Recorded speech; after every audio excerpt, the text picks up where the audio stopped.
ഇന്ന് പകരക്കാലം അനുഗ്രഹിച്ച ദൈവം രാത്രി അനുഗ്രഹിപ്പാൻ നമ്മുടെ മധ്യ കടന്നു വന്നിട്ടുണ്ടല്ലോ. അവയെ കരങ്ങൾ ശ്രമിച്ചാണ് പ്രാർത്ഥനയുടെ അവയെ സായാഹ്ന വേളയിൽ അവയെ നമുക്ക് ഒരുമിച്ച് ദൈവത്തെ ആരാധിക്കുവാൻ വരുവനായ കർത്താവ് നമുക്കൊരു ഭാഗ്യം കൂടെ നൽകപ്പെട്ടിരിക്കുകയാണ്. അവൻ ഇന്ന് രാത്രിയിലും വിടുതലിന്റെ ശക്തി നമ്മുടെ മേൽ വ്യാപരിക്കപ്പെടേണ്ടതിനായി അവയെ ദൈവത്തിന്റെ സന്നിധാനത്തിനെ സമ്പൂർണ്ണമായി സമർപ്പിച്ച് ഒരിക്കൽ കൂടി ദൈവത്തെ സ്തുതിക്കാൻ തുടർക്കുന്ന പ്രാർത്ഥനയുടെ വചനശില്പിയുടെ അനുഗ്രഹത്തിനായി ചുരുക്കവാദികളായി നമുക്ക് എല്ലാവരും ചേർന്ന് ഒരുമിച്ച് പ്രാർത്ഥിച്ചുകൊണ്ടിരിക്കുമ്പോൾ ശബ്ദമുയർത്തി ഇതാ പ്രാർത്ഥിച്ചാണ്. Glory to God, glory to God, glory to God, hallelujah.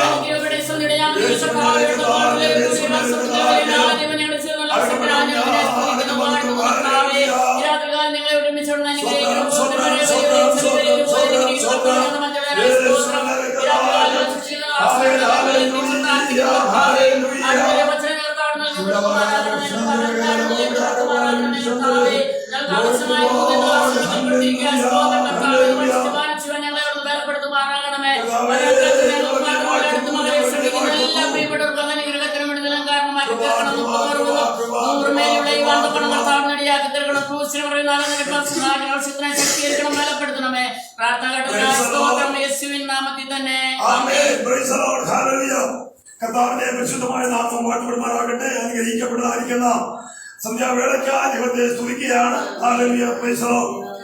ആമേൻ. കർത്താവിന്റെ കൃപയാൽ നമുക്ക് ഒരുമിച്ച് കർത്താവിനെ ആരാധിക്കുവാൻ വരുവാനായ കർത്താവ് കൃപ നൽകി.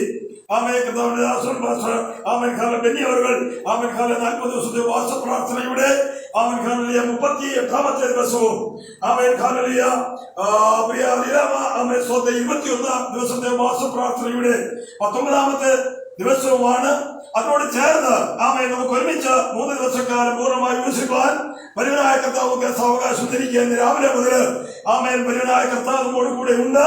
ആമേൻ ഖാലിയ വൈസലാം ആമേൻ. അനേക ആമേൻ പ്രിയപ്പെട്ടവര് ആമേൻ ദൈവസന്നിധിയിൽ ആമേൻ മുഴങ്ങാനമുടക്ക ഒരു അവസരം ലഭിക്കുമോ എന്ന് ചിന്തിച്ചുകൊണ്ടിരിക്കുമ്പോൾ നമുക്ക് കർത്താവിന് ഒരു അവസരം നൽകിയത് നമ്മുടെ ജീവിതത്തിൽ വലിയ വിടുതലിന് വേണ്ടിയാണ്. പകൽക്കാലം നമ്മൾ കേട്ടതുപോലെ തന്നെ ആമേൻ ഖാലിയ ദൈവത്തിന്റെ ആമേൻ ശക്തിയുടെ വചനത്തിന്റെ ശക്തിയുടെ വലുപ്പത്താൽ ആമേൻ ഖാലിയ ദൈവശക്തിയുടെ വലുപ്പത്താൽ ശത്രുക്കൾ കീഴടങ്ങും. ദിവസങ്ങളിൽ നാം സമയങ്ങൾ ചിലവഴിക്കുന്നത് ദൈവശക്തിയുടെ വലുപ്പം എത്രമാത്രമുണ്ടോ ആ വലുപ്പം നമ്മൾ ഏറ്റെടുക്കുവാൻ വേണ്ടിയാണ്. ആകിയാൽ ദൈവശക്തിയുടെ വലുപ്പം നമ്മുടെ ജീവിതത്തിൽ വെളിപ്പെട്ടു വന്നാൽ നമ്മെ തകർക്കുവാൻ നോക്കുന്ന നമ്മെ അവൻ ഉടയ്ക്കുവാൻ നോക്കുന്ന എല്ലാ ദുഷ്ടന്റെ കയ്യിൽ നിന്നും ഒരു വലിയ വിടുതലാണ് ദൈവത്തിന്റെ സ്വന്തം. അതുകൊണ്ട് ഇന്ന് പകൽക്കാലം നമുക്ക് ദൈവസന്നിധിയിൽ മുഴങ്ങാൻ വണക്കുവാൻ കൃപ നൽകി വീണ്ടും തുടർന്നും അവൻ ദൈവത്തിന്റെ കൃപ നാം പ്രാപിച്ചെടുക്കുവാൻ ദൈവത്തിന്റെ ആമേ ശക്തി ഏറ്റെടുക്കുവാൻ നമ്മൾ ഒരുക്കപ്പെട്ട ഹൃദയത്തോടായിരിക്കട്ടെ. ഇന്ന് രാത്രി പരിശിക്കുവാൻ നമ്മുടെ മധ്യമുണ്ട്. ആമേ ദിവസങ്ങളിൽ നടക്കുന്ന ആരാധനയിൽ അനുഗ്രഹിക്കപ്പെട്ട ദൈവദാസന്മാരുടെ ശുശ്രൂഷ നമ്മുടെ ജീവിതത്തിൽ എല്ലാവർക്കും അനുഗ്രഹമാണ്. കേൾക്കുന്ന ദൂത് നമ്മുടെ ജീവിതത്തിൽ ഏറ്റവും അനുഗ്രഹമായി തീരുവാൻ ഇടയായി തീരട്ടെ. അവൻ ആരെല്ലാം വചനം ശ്രദ്ധിക്കുന്നുണ്ടോ അവിടെ എല്ലാവരുടെയും ജീവിതത്തിൽ ഒരു വലിയ വിടുതലാണ്. ദൈവശക്തിയുടെ വലിപ്പത്താൽ ശത്രുക്കൾ കീഴടങ്ങും. ആരെല്ലാം വചനം കേട്ട് ദൈവശക്തി എത്രമാത്രമുണ്ട് അതിന്റെ വലിപ്പത്തിൽ നാം ഏറ്റെടുക്കുവാൻ തയ്യാറാകുന്നുണ്ടോ എന്നെ നിന്നെ തകർക്കുന്ന അവൻ ഏത് അവൻ ശക്തിയുണ്ടോ അതിനെ ജയിക്കുവാൻ കഴിയും. ശത്രുക്കൾ കീഴടങ്ങും. അതിനായി ഏൽപ്പിച്ചു കൊടുക്കാം. അടുത്തു വകയുമായി വചനം ശ്രമിക്കുന്ന ഏവർക്കും ഈ വലിപ്പത്തിന്റെ ആമേ ശക്തിയുടെ വലിപ്പത്താൽ ശത്രുക്കൾ കീഴടങ്ങുമെന്നുള്ള വിശ്വാസത്തോടെ നമുക്ക് ഒരുങ്ങി കാത്തിരിക്കാം. വചനത്തിന്റെ ശുശ്രൂഷയ്ക്കായി കർത്താവിനെ ക്ഷണിക്കുന്നു. കർത്താവ് നമ്മെ അനുഗ്രഹിക്കുമാറാകട്ടെ.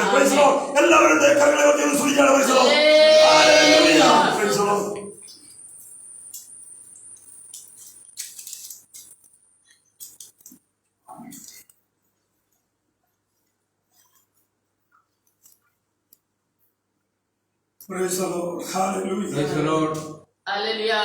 സന്തോഷമുള്ള ദൈവത്തെ സ്തുതിച്ചാട്ടെ. വിശ്വാസത്തോടെ ശക്തിയോടെ കർത്താവിന്റെ അതിപരിശുദ്ധ നാമം ഈ സന്ധ്യാസമയത്ത് വാഴ്ത്തപ്പെടുമാറാകട്ടെ. കർത്താവിന്റെ ദാസൻ എൽ ജോസിന്റെ വിടുതൽ കൂടാറുമെന്ന ഫേസ്ബുക്ക് ലൈവിൽ കൂടി ദൈവത്തിന് ശുശ്രൂഷിക്കാനുള്ള അവസരം ദൈവത്തോടൊന്ന് നൽകിയ ആ ദൈവത്തെ നന്ദി പറയുന്നു. അതോടൊപ്പം ദേവദാസൻ നന്ദി അറിയിക്കുകയാണ്.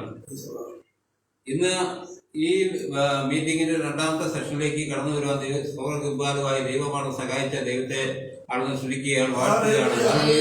ഇന്ന് ഈ ലൈവിൽ കൂടെ ശ്രമിക്കുന്ന ദൈവശബ്ദം കേൾക്കുന്ന ശ്രമിക്കുന്ന ഏവരെയും ശ്രദ്ധയ്ക്കായിട്ട് ആളുകൾ ഞാൻ നിങ്ങളോട് പറയുകയാണ്, നിങ്ങൾ ഏത് അവസ്ഥയിലാണോ ഇപ്പോൾ നിങ്ങളായിരിക്കുന്നത്, കഷ്ടതയിലാണോ, രോഗത്തിലാണോ, പ്രതിസന്ധിയിലാണോ, പ്രതികൂലത്തിലാണോ, ആരുടെ കൊറോണ വൈറസിലാണോ, നിങ്ങൾ ക്വാറന്റൈനിലാണോ, അതോ ഐസിയുലാണോ, അതോ വെന്റിലേറ്ററിലാണോ, നിങ്ങൾ ഏത് അവസ്ഥയിലായിരുന്നാലും നിങ്ങൾ കൂടെ നിങ്ങളെ കൂടെ ഇരിക്കുവാൻ, നിങ്ങളെ വിടുവിപ്പാൻ, നിങ്ങളെ ശക്തീകരിപ്പാൻ, നിങ്ങളെ ഈ കഷ്ടതയിൽ നിന്ന്, ഈ ഞെരുക്കത്തിൽ നിന്ന്, നിങ്ങളെ ഈ രോഗത്തിൽ നിന്ന് നിങ്ങളെ വിടുവിപ്പാൻ ഒരു ദൈവമുണ്ട്.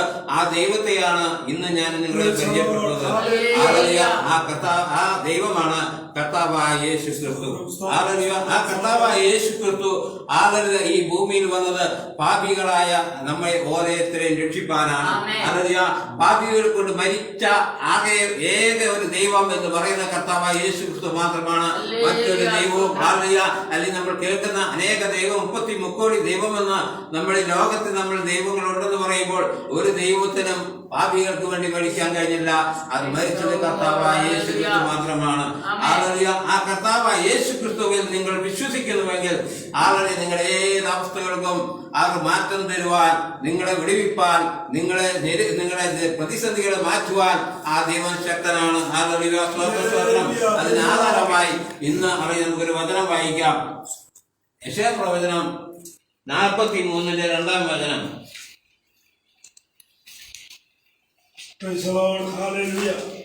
നീ വെള്ളത്തിൽ കൂടി കടക്കുമ്പോൾ ഞാൻ നിന്നോട് കൂടെ ഇരിക്കും.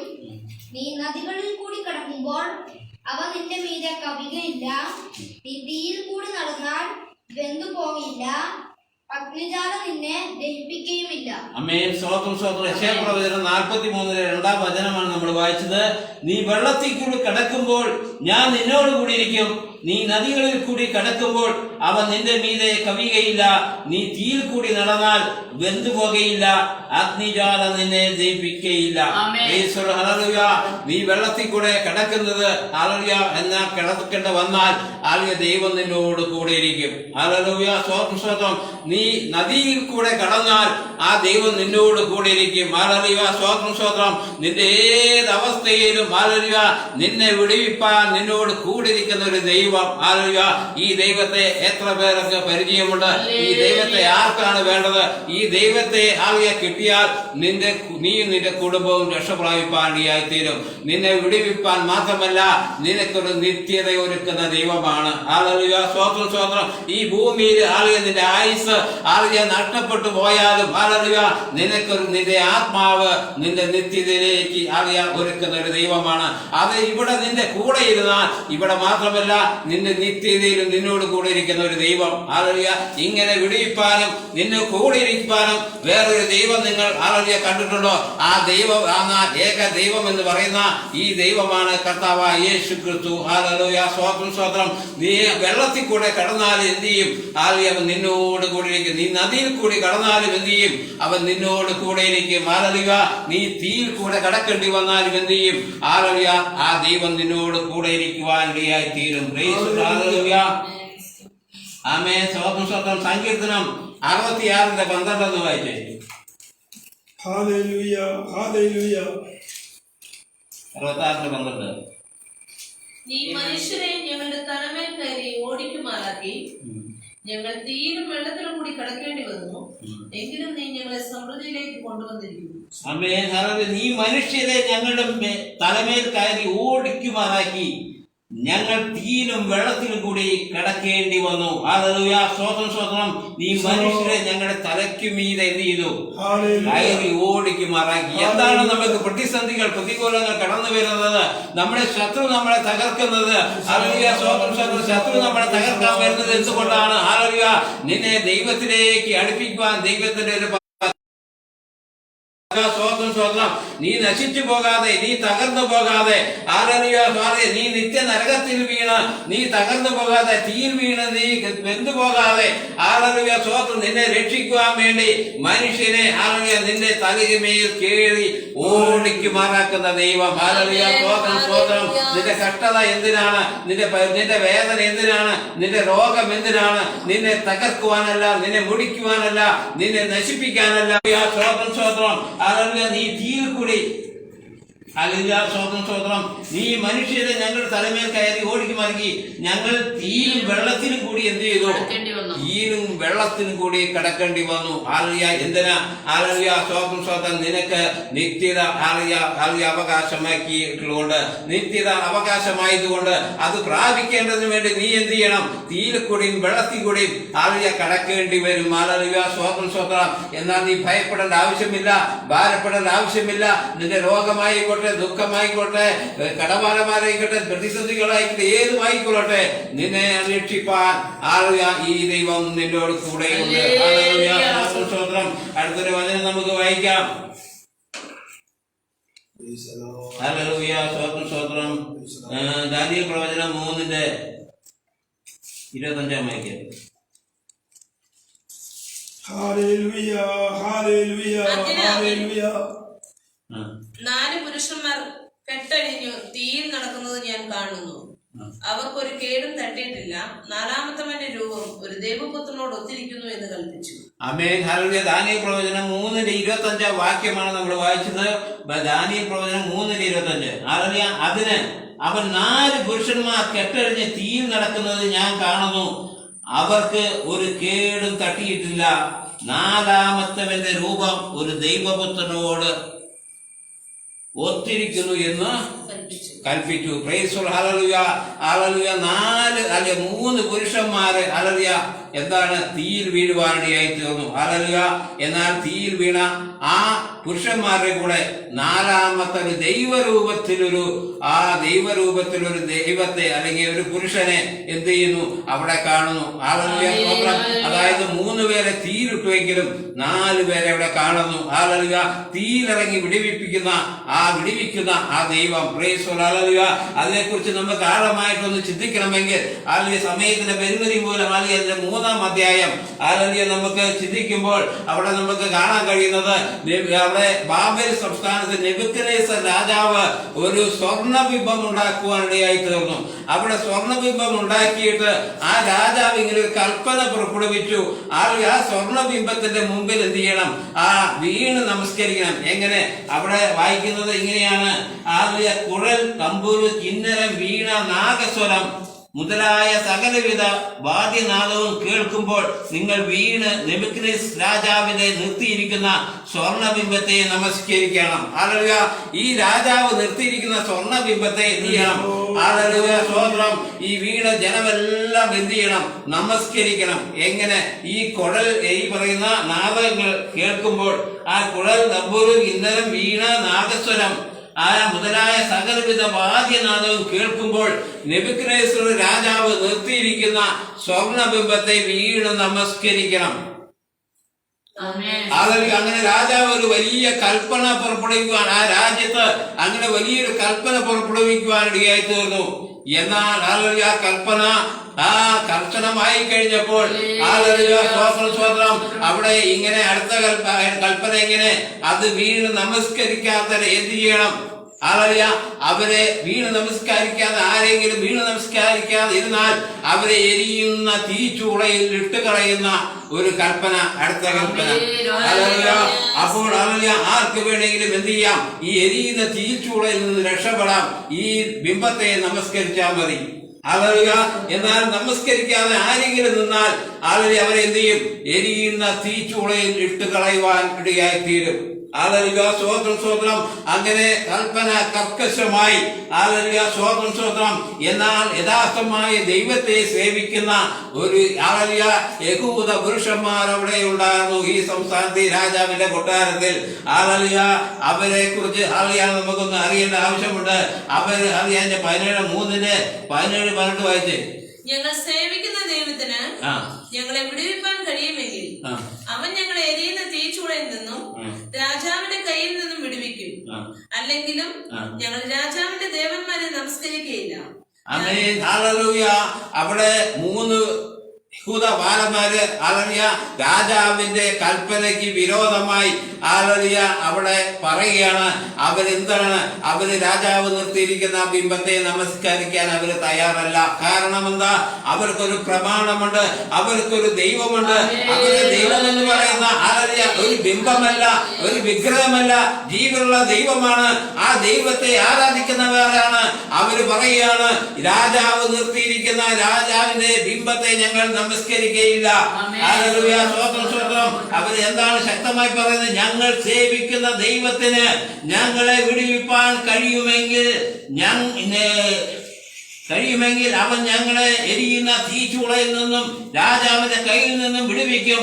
അല്ലെങ്കിലും ഞങ്ങൾ രാജാവിന്റെ ദേവന്മാരെ നമസ്കരിക്കുകയില്ല, രാജാവ് നിർത്തിയ സ്വർണബിംബത്തെ നമസ്കരിക്കുകയുമില്ല എന്നറിഞ്ഞാലുമെന്ന് ഉത്തരം പറയുവാനിടയായിട്ടുണ്ട്. അങ്ങനെ അവരെ എരിയുന്ന തീച്ചൂളയിൽ വീണാലും ഈ രാജാവിന്റെ കൽപ്പന അനുസരിക്കുവാൻ അവന് തയ്യാറല്ല. പ്രമാണമുള്ളവൻ, ദൈവത്തെ സേവിക്കുന്നവൻ, ദൈവത്തെ അറിഞ്ഞവൻ, ഏത് പ്രതിസന്ധി വന്നാലും ഏത് പ്രതികൂലം വന്നാലും അവൻ ഉറച്ചു നിൽക്കുവാനിടയായി തീരും. അവൻ ഉറച്ചു നിന്നാൽ അവനോട് കൂടെ ഇരിക്കുന്ന ദൈവം. ഹല്ലേലൂയ, ഹല്ലേലൂയ, സ്തോത്രം, സ്തോത്രം. എത്ര വലിയ പ്രതിസന്ധി വന്നാലും എത്ര വലിയ പ്രതികൂലം വന്നാലും തീയിൽ ആയാലും വരെ വീണാലും അവിടെ വിടുവിച്ചാലും വിടുവിച്ചില്ലെങ്കിലും അവന് രക്ഷിപ്പാൻ ഒരു ദൈവമുണ്ടെന്ന് അവന് വിശ്വാസം. ഹല്ലേലൂയ, അവന്റെ വിശ്വാസത്തെ അവിടെ നമുക്ക് കാണുന്നത്. ഹല്ലേലൂയ, മതവികാരത്തെ ഇളക്കുന്ന ഒരു ശുശ്രൂഷയാണ് ഈ പറയുന്ന 3-ാം അധ്യായത്തിൽ, ഈ ദാനിയേലിന്റെ പ്രവചനം 3-ാം അധ്യായത്തിൽ നമുക്ക് കാണുന്നത്. എന്താണ്? മതവികാരത്തെ ഇളക്കുന്ന ശുശ്രൂഷ. ഹല്ലേലൂയ, ഈ ശുശ്രൂഷ ഹല്ലേലൂയ അവിടെ കർക്കശമായി, കൽപ്പന കർക്കശമായി ഇവരെരിയുന്ന തീച്ചൂളയിൽ ഹല്ലേലൂയ അവരെ ഇടുവാൻ ഹല്ലേലൂയ തീരുമാനിക്കുകയാണ്. ഇവര് ഇങ്ങനെ കൽപ്പന പ്രമാണിച്ച് പറഞ്ഞു കഴിഞ്ഞപ്പോൾ ഇവര് രാജാവ് അറിഞ്ഞു. രാജാവ് പറഞ്ഞു, തീയുടെ എന്ത് ചെയ്യണം? എരിയുന്ന തീച്ചൂള എന്ത് ചെയ്യണം? 7 ഇരട്ടി വർദ്ധിപ്പിക്കുവാൻ പറഞ്ഞു. അങ്ങനെ 7 ഇരട്ടി തീച്ചൂള, 7 ഇരട്ടി താഴോട്ട് വായിക്കുമ്പോൾ നമുക്ക് കാണാൻ കഴിയുന്നത് 7 ഇരട്ടി തീച്ചൂള വർദ്ധിക്കുവാനിടയായി തീർന്നു.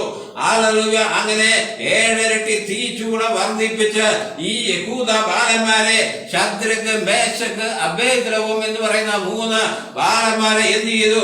കൈകാലുകൾ ബന്ധിച്ച് അവരെ എന്ത് ചെയ്തു? എരിയുന്ന തീച്ചൂളയിലേക്ക് കൊണ്ടിടാനായിട്ട് പടയാളികൾ പോവുകയാണ്. നോക്കിക്കൊള്ളേ, അങ്ങനെ ഈ ദൈവത്തിൽ ഈ പറയുന്ന രാജാവിന്റെ കൽപ്പന അത്ര കർക്കശമായതുകൊണ്ട്, രാജാവ് കൽപ്പിച്ചതായതുകൊണ്ട് അതിന് യാതൊരു പോംവഴിയും പിന്നെ വേറെയില്ല. രാജാവിന്റെ കൽപ്പനയ്ക്ക് എതിരായിട്ടാണ് അവർ നിൽക്കുന്നത്. രാജാവ് കൽപ്പിച്ചാൽ അതാ കൽപ്പിച്ചതാണ്. അത് പറഞ്ഞ ഈ ലോകത്തിലെ രാജാവ് കൽപ്പിച്ചാൽ അങ്ങനെയാണെങ്കിൽ ആ കൽപ്പിക്കുന്നതിനേക്കാളും ശക്തമായി ഇറങ്ങി വരുവാനും വിടുവിപ്പാൻ ഒരു ദൈവമുണ്ടെന്ന് അവർക്ക് നല്ലപോലെ വിശ്വാസമുള്ള ദൈവ ബാലന്മാര്. എന്നാൽ അവർക്കൊരു ഉറപ്പുണ്ട്, ഈ എരിയുന്ന തീച്ചൂളയിൽ വീണ കത്തി കരിഞ്ഞു പോയാലും അവർക്കൊരു നിത്യതയുണ്ട്. അതാണ് അവരുടെ പ്രത്യാശ. ഇന്ന് പകൽക്കാലം, ഇന്ന് സന്ധ്യ സമയത്ത് നിങ്ങൾ ഓർത്തുകൊള്ളണം. നിങ്ങളെ കഷ്ടത്തില്, ഞെരുക്കത്തില്, പ്രതിസന്ധിയില്, പ്രതികൂലത്തില്, അല്ലെങ്കിൽ രോഗത്തില്, കൊറോണ വൈറസില്, നിങ്ങളുടെ അവസ്ഥയില് നിങ്ങൾ തകർന്നു പോയാലും, നിങ്ങൾ നഷ്ടപ്പെട്ടു പോയാലും, നിങ്ങൾ മരിച്ചു പോയാലും, നിങ്ങൾ ക്രിസ്തുവിലാണെങ്കിൽ നിങ്ങൾ മരിക്കുന്നതെങ്കിൽ നിങ്ങൾക്കൊരു നിത്യതയുണ്ട്. ആ നിത്യതയിൽ നിങ്ങളെ എത്തിക്കാൻ ദൈവം സർവശക്തനാണ്. ആ സർവശക്തനായ ഈ ദൈവത്തെ, ഈ യേശു കർത്താവിനെ നിങ്ങൾ വിശ്വസിച്ച് ആ യേശുവിനെ രക്ഷകനും നാഥനുമായി നിങ്ങൾ സ്വീകരിച്ച് സ്തോത്രം, സ്തോത്രം, യേശുവിനെ രക്ഷകനും നാഥനുമായി സ്വീകരിച്ച് സ്വീകരിച്ച് നിങ്ങൾ കർത്താവിന്റെ സഭയോട് ചേർന്നിട്ടുണ്ടെങ്കിൽ നിങ്ങളുടെ ആത്മാവ് നഷ്ടപ്പെട്ടു പോകുകയില്ല. അവിടെ നിങ്ങൾ ഇവിടെ തകർന്നാലും, ഇവിടെ കൊറോണ വരട്ടെ, ഇവിടെ ബ്ലാക്ക് ഫംഗസ് വരട്ടെ, ഇവിടെ ഏത് രോഗം വന്നാലും ഏത് പ്രതിസന്ധി വന്നാലും നിങ്ങൾക്ക് പേടിക്കേണ്ട ആവശ്യമില്ല. നീ ക്രിസ്തുവിലാണ് മരിക്കുന്നുവെങ്കിൽ ഈ യേശുവിനെ നീ കൈക്കൊണ്ടാൽ, ഈ യേശുവിനെ നീ വിശ്വസിച്ചാൽ, ഈ യേശുവിന് വേണ്ടി നിന്റെ ജീവൻ കൊടുത്താൽ നിനക്കൊരു നിത്യതയുണ്ട്. ഈ വിശ്വാസമുള്ള യഹൂദ ബാലന്മാര് പറയാണ്, ഞങ്ങൾ രാജാവിന്റെ ബിംബത്തെ എന്ത് ചെയ്യത്തില്ല, നമസ്കരിക്കയില്ല. അങ്ങനെ അവര് വിശ്വാസം വർദ്ധിച്ചു. അവര് രാജാവിന്റെ കൽപ്പന എതിർത്തു. രാജാവ് കൽപ്പന പുറപ്പെടുവിച്ചു. അവരെ എരിയുന്ന തീച്ചൂള ഇടാൻ വേണ്ടി ചൂള എന്ത് ചെയ്യണം, 7 ഇരട്ടിയായി വർദ്ധിപ്പിക്കാൻ പറഞ്ഞു. അങ്ങനെ തീച്ചൂള 7 ഇരട്ടിയായി വർദ്ധിപ്പിക്കുവാൻ ഇടയായി തീർന്നു. അങ്ങനെ 7 ഇരട്ടിയായി തീച്ചൂള വർദ്ധിപ്പിച്ചതിന് ശേഷം ഇവരെ കൈകാലുകൾ ബന്ധിച്ച് ഇവരെ എന്ത് ചെയ്തു, പടയാളികൾ എടുത്തുകൊണ്ട് ഈ എറിയുന്ന തീച്ചൂളയിൽ ഇടുവാനിടയായി തീർന്നു. എന്നാൽ അവിടെ സംഭവിച്ചത്, ഇവര് കൊണ്ടുപോയി പടയാളികൾ കൊണ്ടുപോയി ഈ ബാലന്മാരെ ഇടുവാൻ കൊണ്ടുപോയപ്പോൾ സ്തോത്രം കൊണ്ടുപോയ ഈ പറയുന്ന പടയാളികൾ ബന്ധുരുകി പോകുവാനിടയായി തീർന്നു. ഈ ശത്രുക്ക് മേശനെ കൊണ്ടുപോയി എരിയുന്ന തീച്ചൂളയിൽ എറിയാൻ കൊണ്ടുപോയ ആ വ്യക്തികള് കത്തിക്കരിഞ്ഞ് ചാമ്പലായി പോയി. എന്നാൽ സംഭവിച്ച അത്ഭുതം, ഈ തീച്ചൂളയിൽ ശത്രുക്ക് മേശക്ക് അഭേദ്രവും വേറെ ഒരു പുരുഷനും ഈ തീയിൽ കൂടെ നടക്കുന്നതായിട്ട് ഈ നെബൂഖദ്നേസർ രാജാവ് കാണുകയാണ്. സ്വോത്രം. അവിടെയാണ് നമ്മൾ വായിച്ചത് 3:25. ഒന്നുകൂടെ വായിച്ചത്. അതിനവൻ 4 പുരുഷന്മാർ കെട്ടഴിഞ്ഞ് തീയിൽ നടക്കുന്നത് ഞാൻ കാണുന്നു. അവർക്കൊരു കേടും തട്ടിയിട്ടില്ല. നാലാമത്തവന്റെ രൂപം ഒരു ദൈവപുത്രനോട് ഒത്തിരിക്കുന്നു. അവനെ തീയിലിട്ട് കഴിഞ്ഞപ്പോൾ തീയിലിടാൻ കൊണ്ടുപോയ പടയാളികൾ ബന്ധുരുകി പോയെങ്കിലും ശത്രുക്ക് മേശക്ക് അഭേദ്രവോമിന് ഒരു കേടും പറ്റിയില്ല. എന്നാൽ അവനെ വിടിയിപ്പാൻ, തീയിലിറങ്ങി വിടുവിപ്പാൻ ദൈവം ഇറങ്ങി വന്നു. കർത്താവായ യേശു ക്രിസ്തു, സാക്ഷാൽ കർത്താവായ യേശു ക്രിസ്തു ആ അഗ്നിയിലിറങ്ങി, ആ തീയിലിറങ്ങി അവനെ വിടുവിപ്പാൻ ശക്തനായി തീർന്നു. അങ്ങനെ രാജാവ് നോക്കുമ്പോൾ 3 പുരുഷന്മാരെയല്ല നമ്മൾ ഇട്ടത്. എന്നാൽ നമ്മൾ കാണുന്നത് 4 പുരുഷന്മാര് കെട്ടഴിഞ്ഞ് തീയിൽ കൂടെ നടക്കുന്നതായിട്ട് നമ്മൾ കാണുന്നു. ഇതെന്തൊരു അത്ഭുതം! ഇത്രമാത്രം വിടിവിപ്പാൻ, ഇങ്ങനെ വിടിവിപ്പാൻ ഒരു ദൈവമുണ്ടോ? ആ ദൈവത്തെയാണ് ഇന്ന് ഞാൻ നിങ്ങളെ പരിചയപ്പെടുത്തുന്നത്, നിങ്ങളോട് പ്രസംഗിക്കുന്നത്. ഈ ദൈവത്തെ നീ വിശ്വസിച്ചാൽ നിരേത് അവസ്ഥയിലും, നിരേത് പ്രതിസന്ധികളിലും, നിരേത് പ്രതികൂലത്തിലും, നിരേത് രോഗത്തിലും നിന്നെ വിടിവിപ്പാൻ, നിന്നെ നടക്കുവാൻ, നിന്നെ വിടിവിപ്പാൻ, നിന്നെ നിത്യരക്ഷിക്കുവാൻ ശക്തനായ ഒരു ദൈവമാണ്. ഇന്ന് നിന്റെ സമിതി ആര് സമർപ്പിച്ചു കൊടുക്കും? സമർപ്പിച്ചു കൊടുക്കുന്നവരെ ആ ദൈവം കർത്താവിന്റെ ആ രക്ഷയിലേക്ക് നടത്തുവാനിടയായിത്തീരും. സ്വോത്രം. എന്നാൽ നിന്റെ താഴോട്ട് വായിക്കുമ്പോൾ നമുക്ക് കാണാൻ കഴിയുന്നത്, രാജാവ് പറയുകയാണ്, അതിന്റെ 3-ാം അധ്യായത്തിന്റെ 29 വായിച്ചേ. ഈ വിധത്തിൽ വിടുവിപ്പാൻ കഴിയുന്ന, രാജാവ് പറയുകയാണ് 3-ാം അധ്യായത്തിന്റെ 29-ാം വാക്യത്തിൽ പറയുകയാണ്, ഈ വിധത്തിൽ വിടുവിപ്പാൻ കഴിയുന്ന മറ്റൊരു ദൈവവും ഇല്ലായതുകൊണ്ട് ഏത് ജാതിക്കാരിലും വംശക്കാരിലും ഭാഷക്കാരിലും ആരെങ്കിലും ശത്രുക്കിന്റെയും മേശക്കിന്റെയും അഭേദനഗോവിന്റെയും ദൈവത്തിന് വിരോധമായി വല്ല തെറ്റും പറഞ്ഞാൽ അവനെ കഷ്ണം കഷ്ണമായി ശകിക്കുകയും അവന്റെ വീട് കുപ്പക്കുന്നുകളായി മാറ്റുകയും ചെയ്യുമെന്ന് ഞാൻ ആ കൽപ്പിക്കുന്നു. രാജാവ് വലിയൊരു കൽപ്പന അവിടെ പുറപ്പെടുവിക്കുകയാണ്. ഈ രാജാവിന് മനസ്സിലായി ഈ വിധത്തിൽ വിടിയിപ്പാൻ കഴിയുന്ന ഒരു ദൈവം വേറെയില്ല. ഇത് തന്നെയാണ് സാക്ഷാൽ ദൈവം. ഈ ദൈവത്തെ ആരറിയ, ഈ വിധി ദൈവത്തെ എന്ത് ചെയ്യണം? സകല ആ ദേശത്ത് ആ രാജ്യത്തുള്ള സകല ആൾക്കാർ എന്ത് ചെയ്യണം? ഈ ദൈവത്തെ സേവിക്കണം, ഈ ദൈവത്തെ നമസ്കരിക്കണം എന്ന് രാജാവ് കൽപ്പന പുറപ്പെടുവിക്കുകയാണ്. ഈ 3 ബാലന്മാര് അവരുടെ ശരീരം തീയിൽ ചുടുവാൻ അല്ലെങ്കിൽ തീയിൽ ഇട്ട് കളയുവാൻ അവര് സമർപ്പിച്ചു കഴിഞ്ഞപ്പോൾ അല്ലെങ്കിൽ ഈ രാജാവിന്റെ കൽപ്പനയ്ക്ക് എതിരായി അവര് വിശ്വാസത്തിൽ ഉറച്ച് ദൈവത്തെ യഥാർത്ഥമായി വിശ്വസിച്ച് നിന്നപ്പോൾ അവിടെ രാജ്യം അവിടെ കീഴടങ്ങുവാൻ ഇടയായി തീർന്നു. ആ രാജ്യം അവിടെ ആ ദൈവത്തിന് വേണ്ടി, കർത്താവായ യേശുവിന് വേണ്ടി, ആ ദൈവത്തിന് വേണ്ടി അവിടെ ആ രാജ്യം എന്തു ചെയ്തു? മാറുവാനിടയായി തീർന്നു. രാജാവിന് മനസ്സിലായി ഇങ്ങനെ വിളിപ്പാൻ വേറൊരു ദൈവമില്ല, അതുകൊണ്ട് ഇത് തന്നെ സാക്ഷാൽ ദൈവം, അതുകൊണ്ട് ഈ ദൈവത്തെ എന്ത് ചെയ്യണം? എല്ലാവരും നമസ്കരിക്കണം. അല്ലാതെ നമസ്കരിക്കാത്ത ആ ഈ ദൈവത്തിന് വല്ല തെറ്റോ കുറവുകളോ പറയുന്ന ആരെങ്കിലും ഉണ്ടെങ്കിൽ അവനെ കഷ്ണമായി എന്ത് ചെയ്യും? ആ ശകിരിക്കുകയും അവന്റെ വീടുകൾ കുന്നുകളാക്കി മാറ്റുമെന്ന് രാജാവ് അവിടെ കൽപ്പനയായിത്തീർന്നു. നീ പ്രതിസന്ധികൾ വരുമ്പോൾ, പ്രതികൂലങ്ങൾ കടന്നു വരുമ്പോൾ, നീ ദൈവത്തിന് വേണ്ടി നിന്നാൽ, നീ വിശ്വാസത്തിൽ ഉറച്ചു നിന്നാൽ, നീ മുഖാന്തരം ആ രാജ്യത്ത് ദൈവനാമം മഹത്വപ്പെടുകയാണ്. അനേകര് നീ മുഖാന്തരം ദൈവത്തെ അറിയുവാനിടയായിത്തീരും. അതുകൊണ്ട് നിന്റെ കഷ്ടത, നിന്റെ പ്രതിസന്ധി, നിന്റെ പ്രതികൂലം നീ എന്ത് ചെയ്യണ്ട, നീ ഭാരപ്പെടേണ്ട.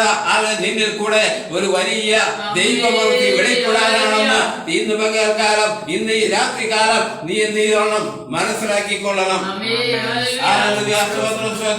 ഈ വിധത്തിൽ വിടിയിപ്പാൻ കഴിയുന്ന വേറൊരു ദൈവമില്ല. ആമേൻ. ആർക്കാണ് ഈ ദൈവത്തെ ആവശ്യം? ആരാണ് ഈ ദൈവത്തെ കണ്ടെത്തുക? ആർക്കാണ് ഈ ദൈവത്തിന് വേണ്ടി നിന്റെ ജീവൻ നഷ്ടപ്പെട്ട നിന്റെ ആത്മാവിനെ കൊടുക്കാൻ കഴിയുന്നത്? അവൻ രക്ഷിക്കപ്പെടുവാനിടയായി തീരും. അവൻ ഈ നിത്യ നരകത്തിൽ നിന്ന്, ഈ പാപലോകത്തിൽ നിന്ന് എന്ത് ചെയ്യും? വിടുവിക്കപ്പെടുവാനിടയായി തീരും. അവനൊരു നിത്യത ഒരുക്കിയിരിക്കുകയാണ്. സ്വത്രം ഈ നിത്യതയ്ക്ക് ആര് തയ്യാറാകും? ആ തയ്യാറാകുന്നവനെ എന്ത് ചെയ്യും? ആ ദൈവം രക്ഷിക്കുവാനിടയായിത്തീരും, ദൈവം വിടുവിപ്പാനിടയായിത്തീരും. നമ്മൾ വായിച്ച വാദത്തിലേക്ക് കടന്നു വരാം.